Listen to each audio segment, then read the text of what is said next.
Well, hello everybody and welcome back to the show.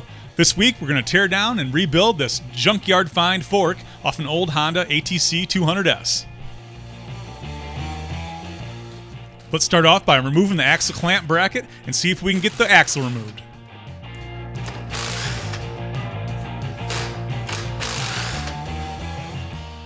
The clamp and the axle were seized up pretty darn good. I think this is going to take some penetrating oil and some elbow grease to get the thing off.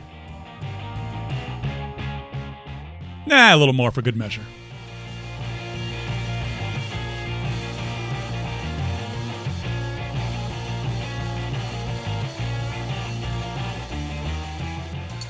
Well, I got the axle spinning, but it looks like the brake is stuck on the other side. Time for the dead blow.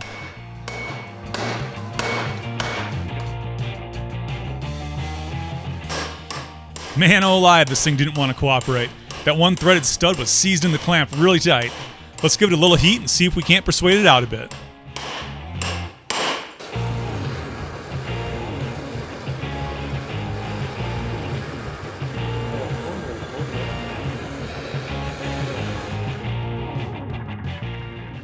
Careful now, dude. You're going to break that little clamp in half and you're going to have a really bad day. There we go. Finally.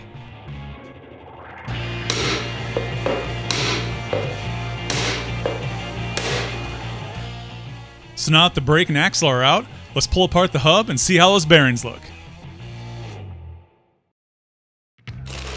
Now the reason that we're going through all this trouble is we're going to put this fork on my dad's 1983 ATC 110 monster conversion bike. So if adding front suspension to an ATC 90 or 110 interests you, please stick around to the end of the video. I'll give you a little sneak peek of the fork on the bike, and if you're really interested in adding suspension to your 90 or 110, be sure to subscribe to the channel, because next week we're going to be going through the process it takes to get the job done.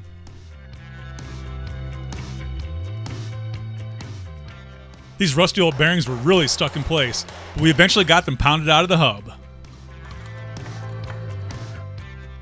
Now the brakes weren't in too bad a shape, but since we're diving in this far, we might as well put on some new shoes and rebuild the whole brake assembly while we're at it.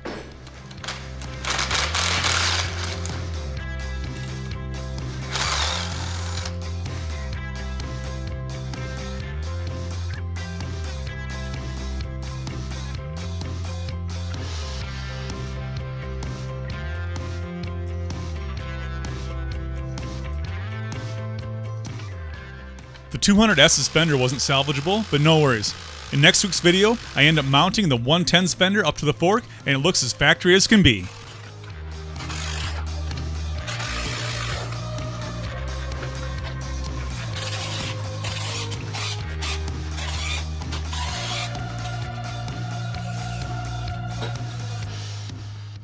Would you look at that?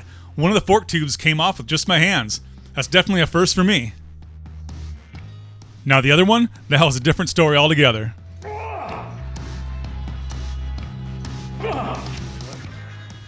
Let's get a little penetrating oil in there and try to spread the clamp a bit with the screwdriver and see what happens.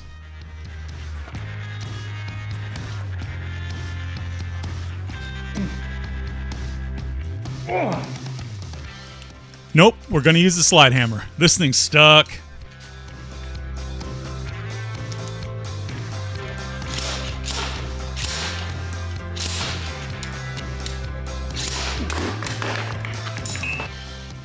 There. Now that we got everything apart, let's drain the oil out of the forks and see how everything looks on the inside.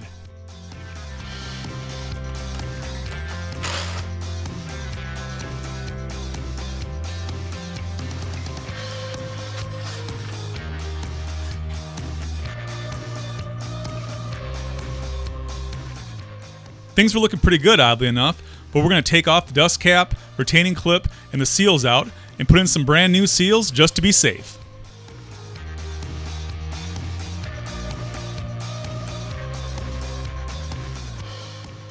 There. Now that everything's broken down to every last little piece, let's do a little sandblasting and painting and make this thing look brand new again.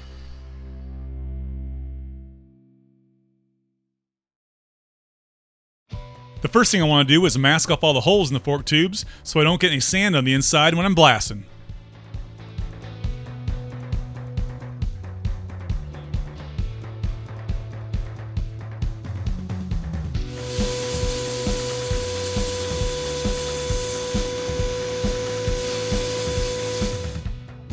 Nice. That's definitely ready for paint. Now let's throw the rest of the parts in the evapo-rust bucket overnight to get rid of all that nasty rust.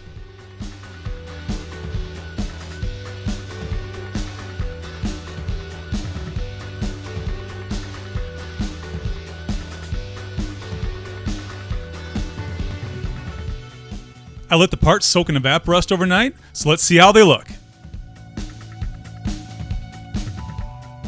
Not too shabby, but I think I'll let them soak another day just to be safe.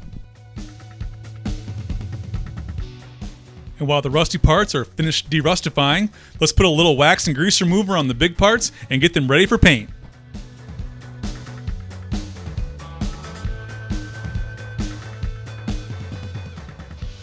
There were a couple of really big gouges on the bottom of one of the fork tubes, so I mixed up a little body filler to fill up the holes, and I'm going to slop a little bit of this goo over the damage, and after a little bit of sanding and paint, you won't even know they're there.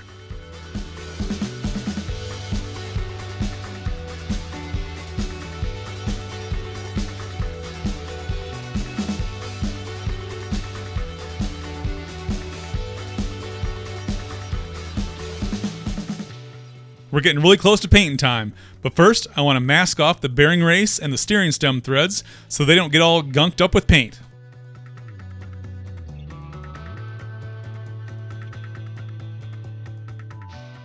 I'm mixing up a single-stage urethane automotive paint in 2000 Dodge Viper Red. This color really pops on Dad's bike, and the catalyzed paint is going to shine like a new car, and it'll stay that way forever.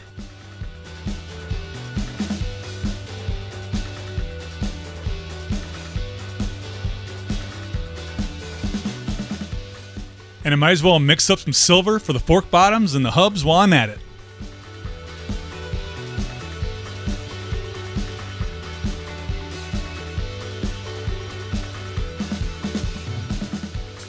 And unfortunately, I'm a big dummy head, so I forgot to push the record button during a lot of the priming and the painting. So, sorry dude, I'll get better eventually.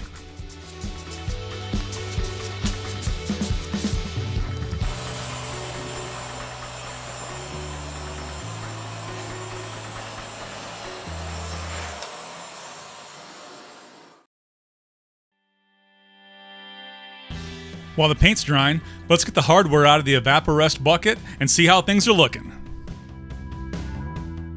Hey, not bad. Just a little rattle can silver paint here and there, and things should look like brand new. The fork bridge had a few rust pits on it, but nothing a little polishing with some steel wool can't fix.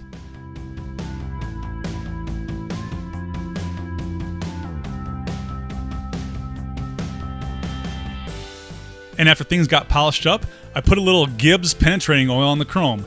This will keep it nice and rust-free for a long time.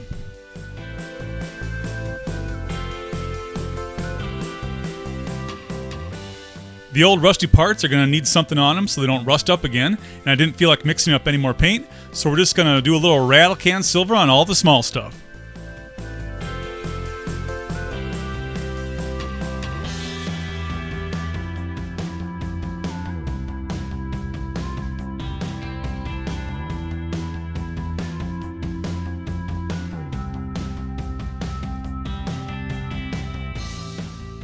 Yeah, that's good enough for me. Let's give it a little bit of time to set up and go work on putting the fork tubes back together.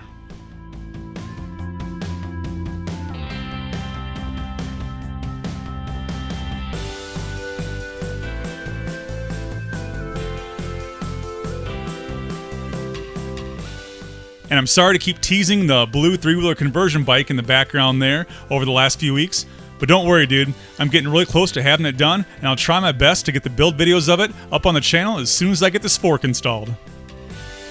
But first things first, let's get some new seals pounded into the fork tubes.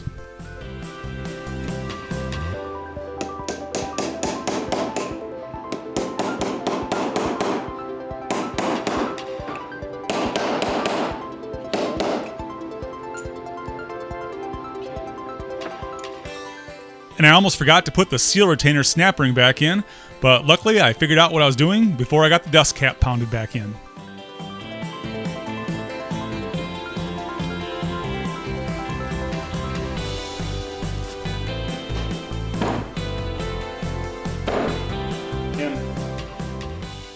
Just a little oil in the fork tubes and things should slide together nicely. The service manual calls for 3 ounces of oil in the fork tubes, so let's pour a little ATF in a squeeze bottle and fill these guys up.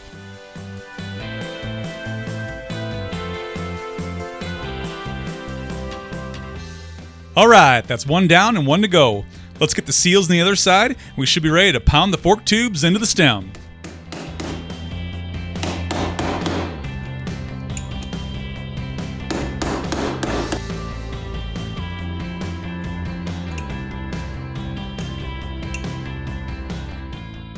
Yeah, buddy, we got some brand spanking new shocks.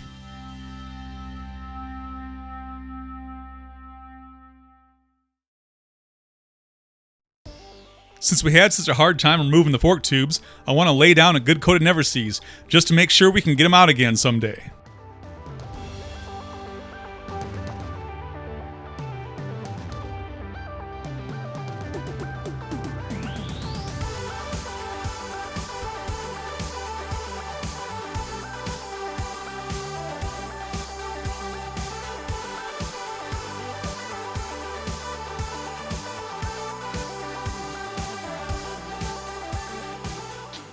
And yep, the fork tubes went back in the way they came out.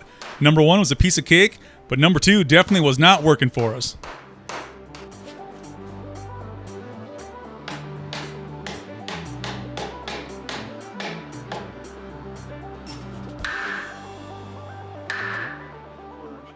Yeah, this thing was impossible.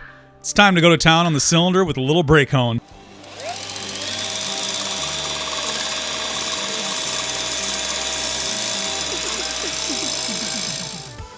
Much better. There must have been a little burr or something blocking the way, but the hone worked like a champ and the tube slid right in.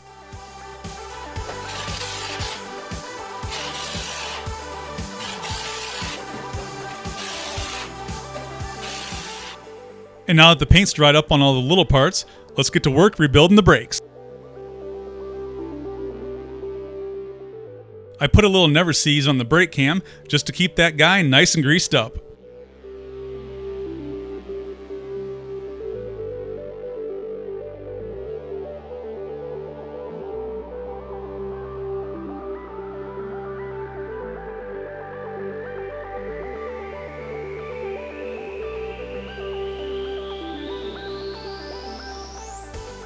I almost had to use the old brake shoes just to get this video done on time, but luckily the brake shoes just came in the mail.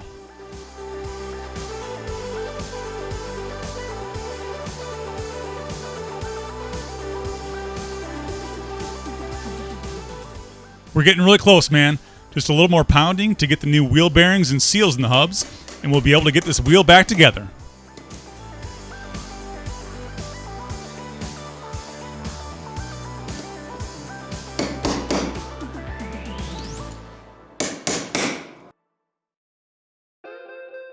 Alright, thanks again everybody for sticking around, and like I was saying earlier, next week we're going to show you how we modified the fork to work on an ATC 110 frame. So be sure to subscribe to the channel if you don't want to miss out seeing how that's done, and if you're enjoying my work, please click the like button on your way out. Thanks again, and I'll see you next week. Alright, I hope you liked this episode of Bigfoot Bikes and Brews. Click on one of the videos here if you want to see some more, and please click on the Bigfoot button to subscribe to the channel and join in on the fun. See you next week.